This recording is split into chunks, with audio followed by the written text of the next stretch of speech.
Hey everybody, Sue here from Sierra Sewing Quilting and Vacuum, and we are playing with some more of the really cool exclusive stitches on the Pfaff machines.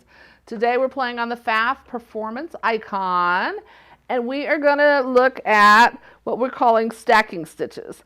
So what it is, it's actually 2 rows of stitches that complete that design. So we've got like this one does a little vine and then a little flower that goes with it. This is a little fishy. Looks like he's eating a little baby fish. That's kind of, I don't know if I like that one.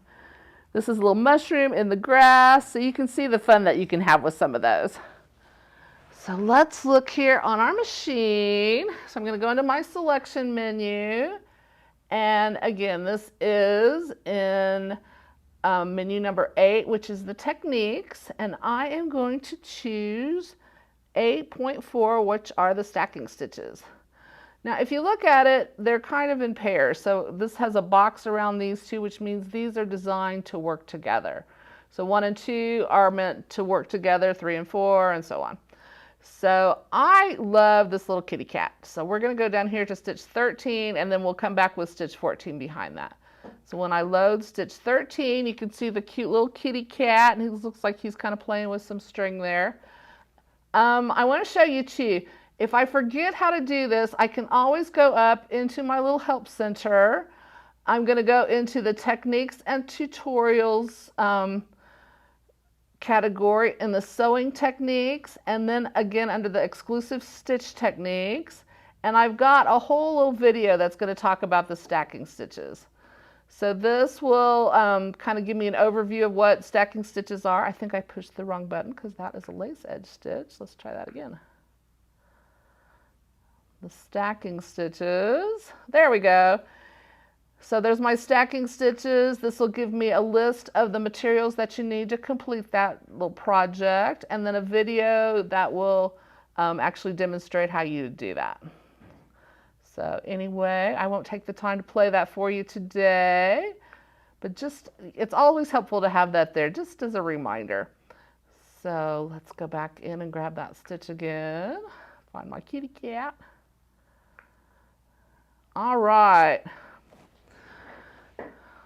So I have my line drawn on my fabric, and just a reference line because it's going to be moving back and forth on here. Also, this is telling me that I need foot 8 on here. So foot 8 is just a super wide foot. It's this one here, and it's just wider than my typical foot, and that means that my design is going to go back and forth. And it also has a deeper groove in the bottom in case I get a buildup of thread. So that's really handy there. Notice it doesn't have the opening in the back for the IDT, so it doesn't tell me I need to put the IDT down. So you want to make sure you disengage that for this stitch. All right. And I thought it'd be really fun to use this neon orange thread. I got a neon orange kitty cat today. And I'm just going to line the groove of my foot up with my reference line that I drew. And as my machine moves back and forth, I just want to keep that foot parallel to that line that I drew. But I'm going to start out with it, and I'm going to kind of lower that needle so that it's right at the beginning of that line, because it's really important when I do the next set of stitches that I line up in that same spot. So I'm going to do my start stop.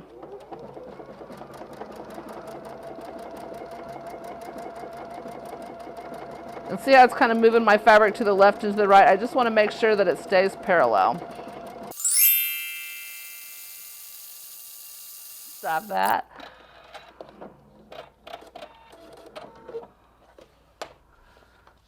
But there's my row of neon orange kitty cats. They kind of look like tigers, don't they? So, okay. So now I'm going to change my thread color.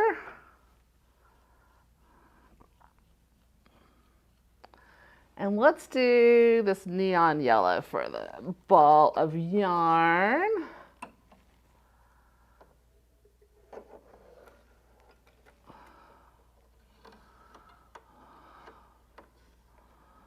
This is the best feature of all for this machine. It's got, I call it the magic needle threader. I just pull it up, through, and cut it off. I touch this button and look, Amazing.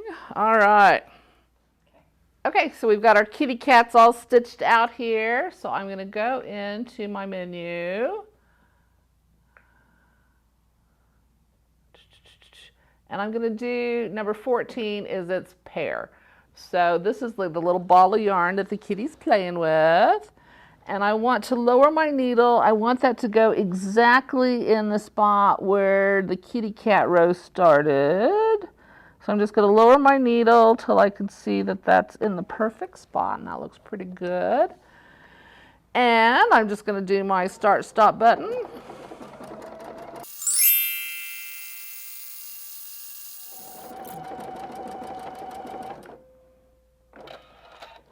Go ahead and stop that before I run off the fabric again.